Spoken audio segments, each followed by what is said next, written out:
महायुती सरकारला पुन्हा सत्ता मिळवून देण्यात मोलाचा वाटा असणाऱ्या लाडकी बहीण योजनेबाबत मोठी बातमी आहे.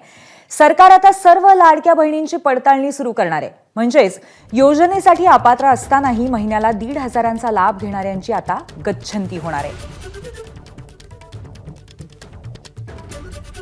थोडक्यात लाडकी बहीण या योजनेचे निकष आता कडक केले जातील आणि ज्यांना खऱ्या अर्थाने गरज असेल अशा लाडक्या बहिणींपर्यंत महिन्याचा हप्ता पोहोचेल. मात्र ज्यांच्या बाबतीमध्ये महिन्याला 1,500ची गरज नाही आहे अशा अपात्र महिलांना मात्र गच्छंती त्यांची लिस्टमधनं होणार आहे.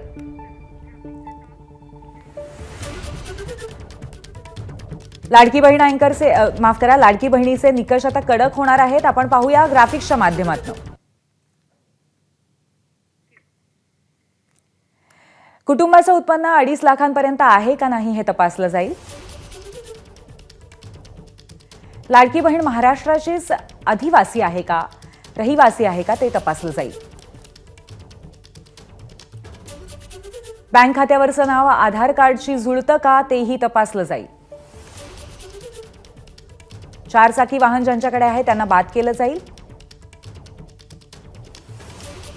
तसंच सरकारी नोकरीमध्ये असलेल्या लाडक्या बहिणी वगळल्या जातील.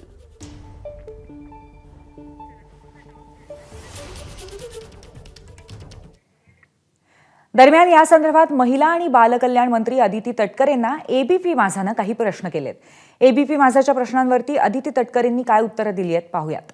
सरसकट स्क्रुटिनी होणार नाहीये. एक, आम्ही कंप्लेंट बेस्ड ज्या स्क्रुटिनी आहेत आम्ही सुरुवातीपासून त्या संदर्भातली स्पष्टता दिली, पण ज्या संदर्भातल्या कंप्लेंट झालेल्या आहेत त्या बाबी साधारणपणे आम्ही सगळीकडे व्हेरीफाय करणार आहोत.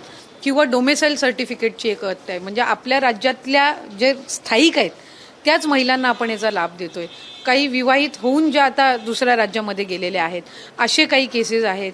त्याचबरोबर आपलं दुचाकी ज्यांचे आहेत त्यांना त्याचा लाभ हा योजनेचा निकषानुसार मिळणं, शासन निर्णयानुसार मिळणं अपेक्षित आहे. पण काही 4 व्हीलर्स ज्यांचे आहेत त्यांनी हा लाभ घेण्यात आलेला आहे. अशा काही स्थानिक प्रशासनाकडनं तक्रारी आलेल्या आहेत. म्हणून या ज्या काही मुद्द्यांवर आहे इथे आपण पॅन जी त्याची व्हेरिफिकेशन, क्रॉस व्हेरिफिकेशन आहोत ते आपण करणार आहोत. साधारणपणे जर आपण बघितलं तर एक मेजरली 60-70% चंक असा आहे जे असे ना तसे ज्यांचं जे पिवळा आणि केशरी कार्डधारक आहेत यांचं उत्पन्नच 2.5 लाखापेक्षा कमी आहे. यांचं 1 लाखच उत्पन्न आहे म्हणून ते पिवळा आणि केशरी कार्डधारक आहेत.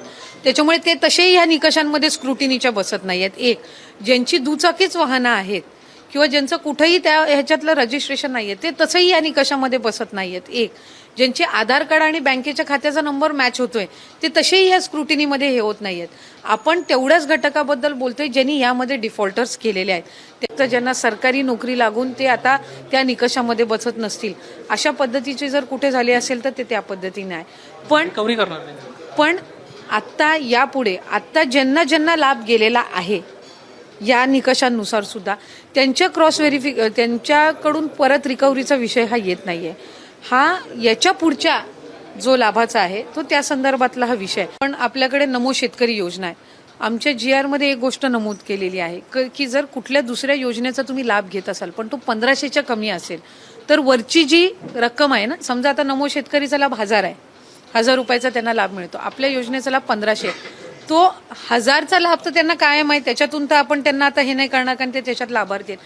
आपल्याला ती ब्रॅकेट अमाऊंट जी आहे ना वरची जी राहते ती त्या ठिकाणी फक्त 500ची भरून काढ, म्हणजे मिनिमम 1500चा लाभ, 1500चा लाभ हा त्यांना असणार आहे. त्याच्यासाठी आम्हाला त्या संबंधित डिपार्टमेंटसोबत त्याचं कोऑर्डिनेशन करावं लागणार आहे. पुढच्या 8 ते 10 दिवसामध्ये आपल्याला एक 70-75% जे या संदर्भातलं हे आहे ते होईल आणि जसे जसे येत जातील त्या पद्धतीनं त्याचं क्रॉस व्हेरिफिकेशन होत जाईल. एबीपी माझा, उघडा डोळे बघा नीट.